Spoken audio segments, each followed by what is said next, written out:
How's your relationship with time? Are you wired and tired, stressed and overwhelmed, busy and going nowhere? Or just want to scale your business? Welcome to Take Back Time with your host, Penny Zenker. Penny focuses on books, strategies, tools, and tips to help you work smarter and approach your time more strategically. As a result, you can have more energy, focus, and get more done in less time. Be more efficient and effective. Get ready to take back time. Hello, and welcome to Take Back Time. My name is Penny Zenker, and I'm your host. And I am excited that you guys are here because the topic that we're going to talk about today is very important when we talk about take back time and working smarter. And Nathan Hirsch is with us. And Nathan and I met a couple of years ago at CEO Space. And he's actually, in the past, he had a business called Free Up, which was a business that I joined and worked with some VAs and loved the service that was there. And now he's doing something with Outsource School. His official bio, I'm going to read that. He's an entrepreneur, an expert in remote hiring and e-commerce. And most recently, Nathan co-founded Free Up, which I just mentioned, in 2015, with just an initial investment of $5,000. And he scaled it to $1.2 million per year in revenue, and then was acquired in 2019. $12 million a year in revenue. Oh, I'm sorry. My bad. $12 million. And so you guys need to see that it doesn't matter what you start with. It's what you do with it. So to $12 million, my apologies. And today, Nathan is now the co-founder of Outsource School, a company that's working to educate entrepreneurs on how to effectively hire and scale with virtual assistants through in-depth courses and other types of work. And he's appeared in over 300 podcasts. He is a social media personality, and he loves sharing advice on scaling remote businesses. So you guys are in for a treat because you're working on your business and you're looking to scale your business. And this is the guy who's been there and done that. So we're going to hear right from him. Welcome, Nathan. Yeah, thanks so much for having me. So a lot of people listening who they like the idea of outsourcing and getting a VA, but they just don't pull the trigger.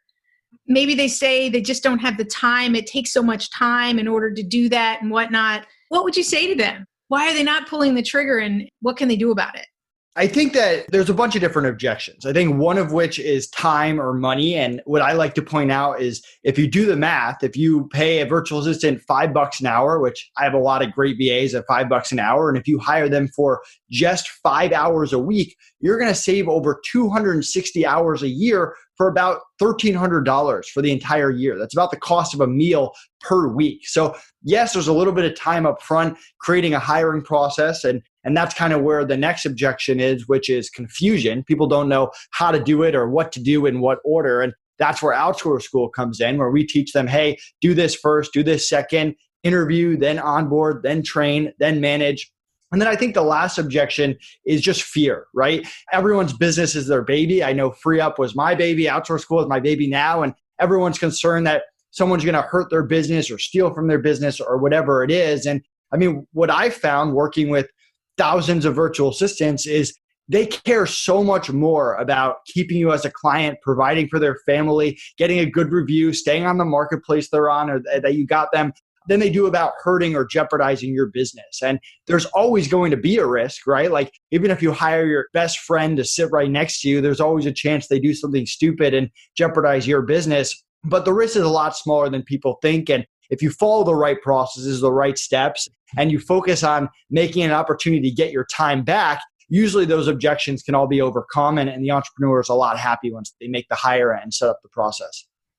Absolutely. I want to talk about each one of those a little bit. So one of the things that I always have people do to get past that time and money issue is I have them value their time, right? So they can see is what's the opportunity cost? What could I be doing with that? What'd you say? 360 hours a year? Oh my God. 260, yep. Or 260. It's about 6.5 weeks that you get back just from by hiring a VA for 5 hours a week. That's incredible. And I think that putting it into some perspectives like that really does help people to understand of not in terms of what is it costing them to hire them, but what's it costing them not to hire them? What do you think about that? Yeah, 100%. And I'll tell people, not in a mean way, but listen, if you're not making any money, if you're just getting your business off the ground, the VA is not going to build the business for you. Maybe your time isn't worth that much right now, just based on the business you have. But for a lot of people listening, if you're running a business that's maybe a little bit below six figures, seven figures, like your hourly rate is worth way more than $5 an hour. So you have to be valuing your time. And just as an entrepreneur, you need to be focused on the sales, the expansion, the marketing, not just the day-to-day tasks, the repetitive tasks, the things that you already know how to do. So I think getting people in that mentality to value time over money is a big thing. Yeah, absolutely. The other thing that struck me when you were talking is when you talk about fear. You mentioned fear that somebody's going to do something in your business. I think we're control freaks. Like, I don't know that it's fear that somebody's going to do something to hurt my business, but I know this was the case for me many years ago when I started my first technology business. It was fear of losing control. Like maybe I would have done it differently and I want to do it my way, or just feeling like I don't have everything in the boxes and things like that. What have you seen with people, and how do you get people past that fear of control? So Alex Sharfin has a great quote on this that I like to tell people. The quote is, if you think you're the only one that can do what you do in your business, I have news for you. You're not that special. And it's so true, because there's so many people out there that can do exactly what you do, even better than you can, or at least the same way that you can. And if you are in the mentality where you have to do everything, right there, you've just set a ceiling on how far your business is going to be. And I've been there with my Amazon business. I mean, I was drop shipping. I didn't have to actually package or ship anything. And I was able to, by working 40 and then 50 and then 60 hours a week, I got this business to seven figures. But one day I hit that ceiling. The business could not get any bigger. I could not work any more hours. And if I wanted a week off, 2 weeks off, like that just wasn't happening. The business wasn't going to run. So I think you have to see that, hey, there's very few $1 million a year, $3 million a year, $5 million a year entrepreneurs out there that are doing everything themselves. It just doesn't exist. Absolutely. What would you say, now talking about, okay, hopefully everybody who's listening, you get it, that there are a lot more reasons why you should look for support, and how there's a lot of different support that's out there. You said $5 assistance. There's probably people with more experience that might be a little bit more, right? But there's something almost for everyone out there. Is that right? There's someone that is going to be able to support you, if you're listening, to get back 260 hours, right, a year. That's huge. So let's talk about the part of what are some tips to find the right person and then to onboard them right. Because I'm a big believer that somebody's going to succeed if you put them into a process that is going to work and that you have structured. That's going to give everybody some certainty and security, both on the VA side as well as the entrepreneur side, right? Yeah, absolutely. I mean, we like to break down hiring into 4 parts. You've got interviewing, onboarding, training, and managing. So for interviewing, we want to focus our members on hiring for not just experience is part of it, but for attitude and communication as well. So you want people who their money isn't their top priority, right? Like everyone cares about money on some level, but there has to be something that they care about outside of money. Maybe it's stability, maybe it's family, maybe it's self-improvement, which is incredible, or maybe it's being a part of something bigger than them. But there has to be something other than money that they care about, because there's always someone out there that can offer your virtual assistants more money than you can. So if you only are hiring VAs that care about money, that's going to backfire you at some point. And you want someone who's positive, who has a positive outlook at life, who can interact with other people, who's a bigger man, the bigger woman in every situation, because we both know that not every client is rainbows and butterflies. Like if your VA comes across some adversity, they have to be able to handle it and not take stuff personally. And communication is really key. I mean, it doesn't matter how experienced someone is or what their attitude is. If you can't communicate with them at a high level, then nothing really matters. So we want someone who can obviously speak your language at a high level, but we actually interview and we teach people to interview and onboard via Slack. Unless you're hiring someone for a voice role or a video role, you are going to communicate with them through email, through Slack. So why not interview them in the exact same method that you're going to talk to them? Because if they take forever to respond on Slack, if they can't understand what you're saying on Slack, if you can't understand what they're saying, that is a huge red flag that's going to cause tons of issues, especially when you get into meetings and stuff down the line. And I guess my last tip on interviewing, and then I'll let you jump in before I dive into onboarding, is a lot of people, a lot of entrepreneurs, they look for the right answers when people know how to BS the right answers. What you have to be looking for is the wrong answers. What are the red flags? We call it our CARE interview process, which is communication, attitude, red flags, and experience. What is this person saying that shows you that they don't have the communication skills you need, they don't have the attitude that you want, or they don't have the experience that you need in your business? Cool. Absolutely. I think interviewing is a skill. And if you don't have it and you're listening and that's something that you're afraid of, you can easily learn and put some process in place that can support you. And this is all available. This type of course in learning these pieces are all available in Outsource School. Is that right? Yeah. So we actually stopped calling it a course. It's more like systems that you can plug into your business. Like we give you the exact 19 interview questions that we ask people, what good answers are, what bad answers are. And then we even have videos of us interviewing VAs, some good, some bad. So you can see, and we're pointing out all the red flags as we go so you can learn and be able to implement that process. And Cool. when you get to onboarding, which we call our SICK method, which is SICC, it stands for schedule, issues, communication, and culture. And you're really going through this with the virtual assistant, making sure you're on the same page with expectations and giving them a chance to back out. Same thing. We give you the exact questions that we ask, all the red flags that we look for, all the issues that we know will happen down the line if you don't address them early. And we show ourselves onboarding those same virtual assistants so you can see. And same thing with training. We show you how to make really good SOPs, management, how to run meetings, bonuses and raise programs, all of that kind of stuff. Awesome. Really cool. I think that that's a piece that a lot of, not just entrepreneurs, but a lot of big companies also are challenged with. They get somebody in the door and they don't onboard them and train them appropriately. And therefore, they're off to a bad start, let's say. Yeah, as you get bigger, you're not going to be hiring every single person in your company. Like that's just how it goes. So are you going to trust someone that, yeah, they worked for you, but is their background hiring people, interviewing VA? So what we've seen is we have 300 plus members at Outsource School right now. A lot of them are larger companies, and they'll actually take our processes and give it to their project managers to hire VA so that they know that if they have 5 different project managers, they're all using the same system to make sure that they're getting A players once they get through the interview process. And that consistency is really key when it comes to business.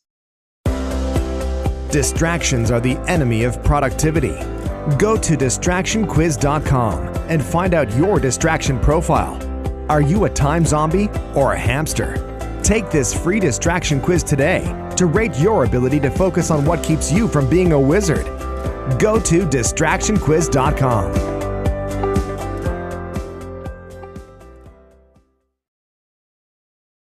So the next aspect we're going to talk about was training.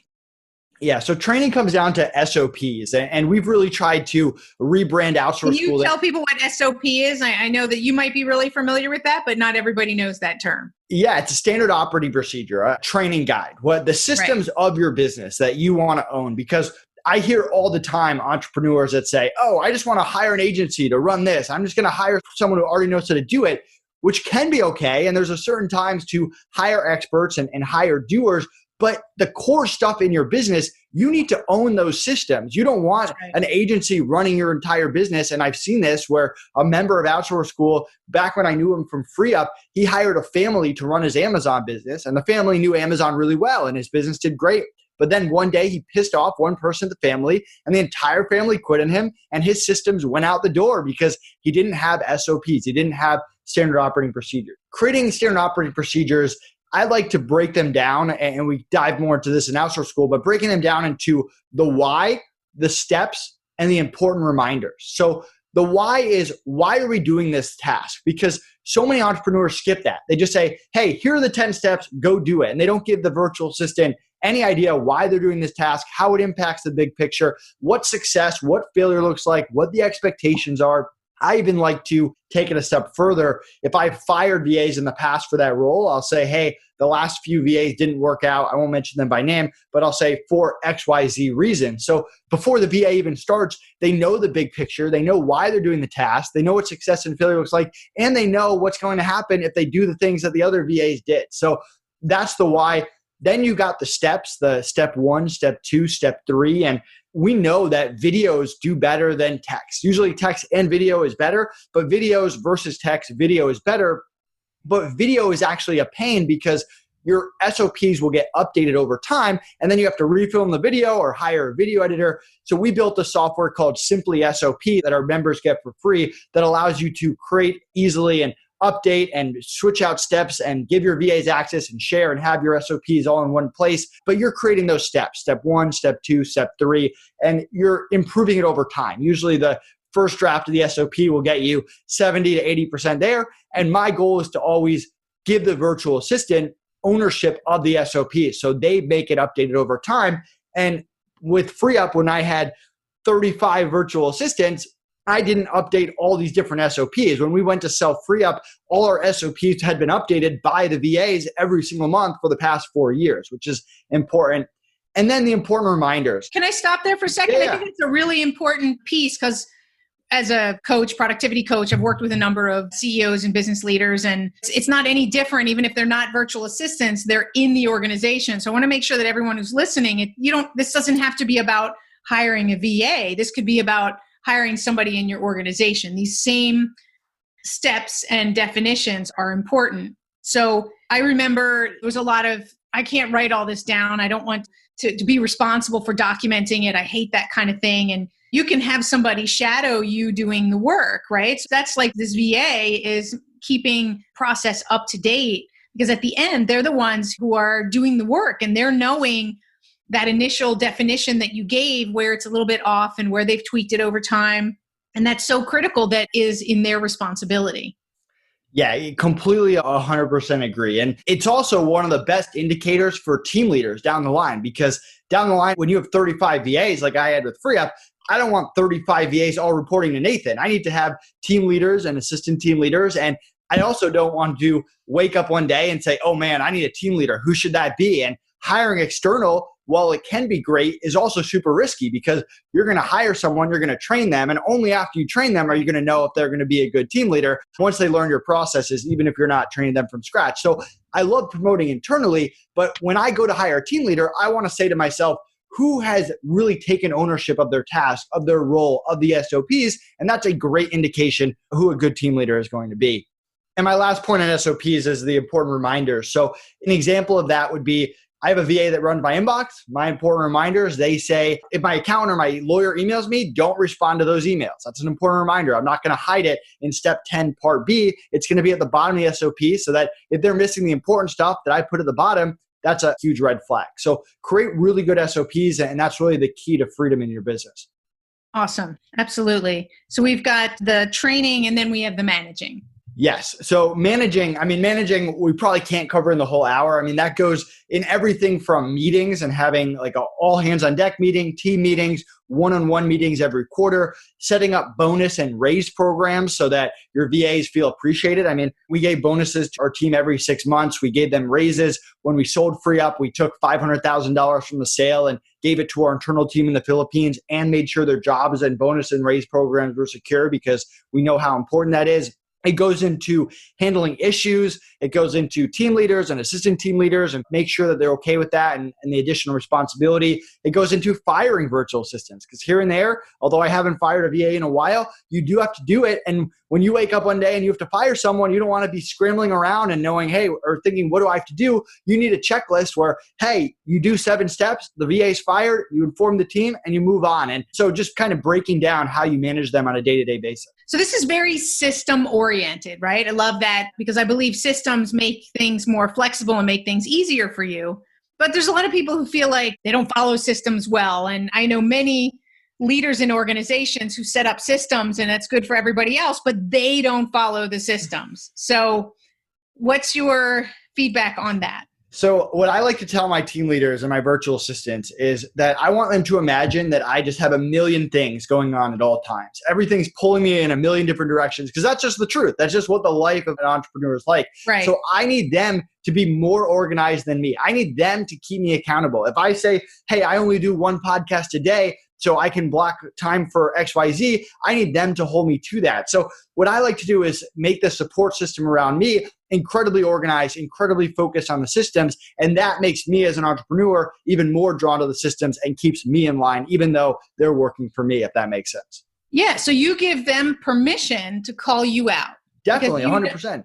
It goes even past systems. Like, I know I struggled early on working with VAs because I tend to be a very direct person. And that turned a lot of people from the Philippines off because their culture is a little bit more shy, a little bit more reserved. Not everyone, but for the most part. And so I had VAs that I would say, hey, when I fire off an email that comes across as rude or disrespectful, one, no, it's not intentional. And two, make sure that you tell me and inform me so that I can get better. So you can use your virtual assistants to keep you accountable in lots of different things and whatever your weaknesses are across the board. Right. And that's a great thing to put into the onboarding, right? Is so that they know personality wise, what are they dealing with, and that you can have an open conversation and they can let you know what they like and what they don't like, type of thing, just so you can be clear on that. Exactly. Awesome. This is great stuff. So important. I want to ask you a couple of general questions and then maybe a question about you personally. One of the questions I ask everybody who's on is, what's your definition of productivity and why?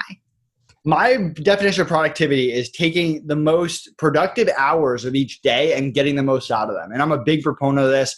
I wish I'd figured it out earlier, but for me, I'm most productive between 7 a.m. and 9 a.m. So I make sure that between 7 a.m. and 9 a.m., I am incredibly productive. I do whatever the most important task is that day. And what people don't realize is, like, a lot of entrepreneurs, they're not just chugging 8 hours a day working on the most important thing. They're just every day, they're just doing the most important thing for 2 hours or so, 1-2 hours. And so for me, if I schedule meetings then, or if I do podcasts then, I'm not maximizing my most productive time of the day. And I mean, I have a friend who's most productive between 2 a.m. and 4 a.m. and that's totally fine too, but he better make sure that he's maximizing that time every single day. Absolutely. We all have different energy rhythms, right? And we have to know what that is and really embrace that. Although there is some science behind that. After we wake up, those first hours after waking up is our most productive brain time, the time when we're most creative. I know that some morning people will disagree with that brain research. I used to resist that as well. When I was in college, I definitely wasn't waking up at 7 a.m. Right. Well, I don't think it meant when you're waking up. I think it was just after you've had a chance to rest, that the state that your brain is in. And so I would take that to also that there were a lot of really great thinkers in our time, like Einstein and Edison, and they're all known for taking naps, right? So not necessarily having a really long night's sleep, but for taking naps during the day. And so that's probably why they were so creative, is because they took a lot of naps. So another question is, I asked this question about shortcuts, right? Everybody's looking for the fastest way and the shortcut. So what's your biggest shortcut that you use? That's your like secret sauce that if there's only one thing you could share with somebody, what's your shortcut? So whenever I start a new business, and I've done this 3 times now, I take every single possible like common question that I would get and I map it out. And now I use an app called WordBoard where I have the answers to all the most common questions. I also have my most common links, like my scheduling link, my certain social media links, whatever it is.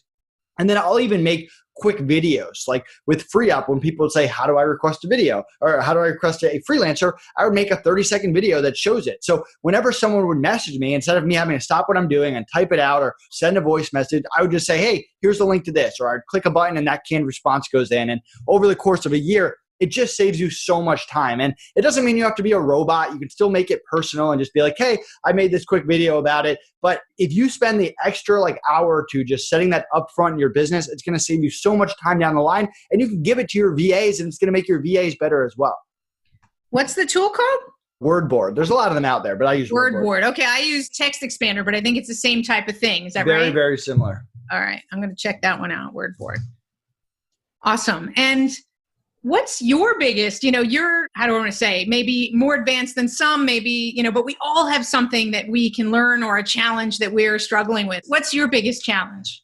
So it's funny, with every business, I feel like I learned something and then applied it to my next business. So with Amazon, I had no idea how to hire. I spent years and years wandering and doing a lot of trial and error until I eventually figured out a hiring process. And that's why I built Outsource School, so that people don't have to do what I did. But I eventually created a really good hiring process. And so when I started FreeUp, I had a good hiring process. I implemented that right away. I hired rock stars, but I had no idea how to market. because Amazon, I paid Amazon their 15% and they got me all the customers. So I had to learn organic marketing, getting on podcasts, SEO, partnerships, all the stuff that goes with that. But with FreeUp, we never ran paid ads. In 4 years, we grew it to $12 million without spending any money in ads. And mostly because the business model was just very difficult, not impossible, but hard to run ads to because there's no minimums. You can start and stop. How do you measure churn? There's just a lot that goes into it. But now with Outsource School, we have a really good organic marketing blueprint that we can do with VAs. We implemented the same thing we do at FreeUp. We actually teach that blueprint at Outsource School. We know how to hire. We have a rock star team already. We've only been in business a few months, but we need to learn that paid ad side to take it to the next level. So that's what we're working on right now. Okay, paid ad side.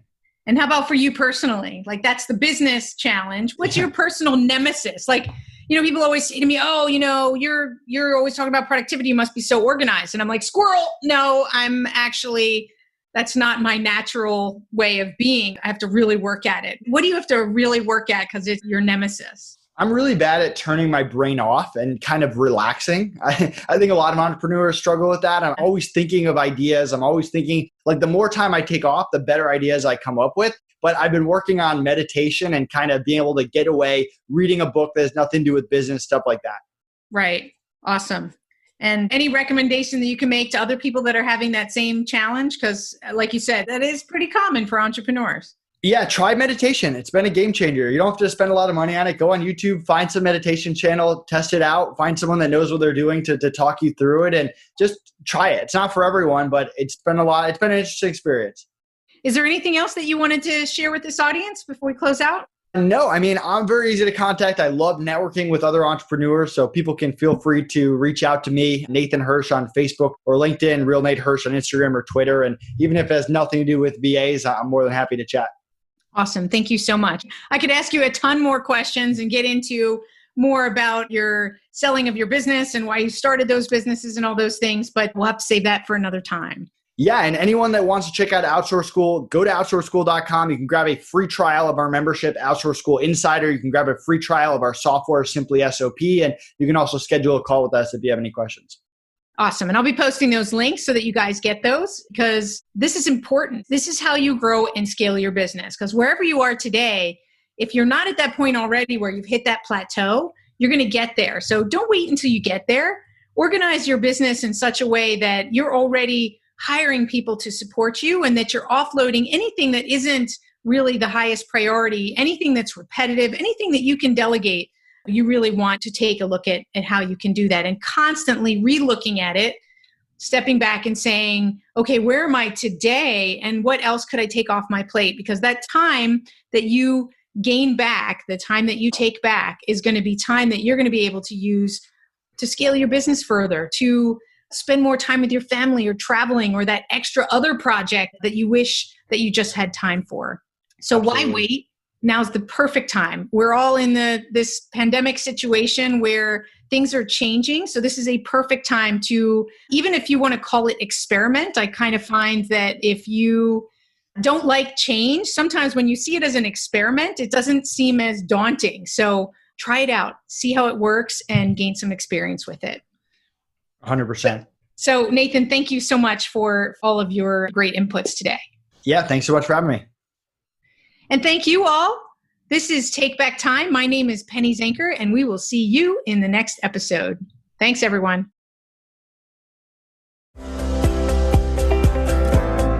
Thank you for listening. Today's topic is another opportunity for you to put the knowledge you learned into practice. Tune in again next week for more strategies that will help you have more energy and focus to get more done in less time, so you can continue to take back time.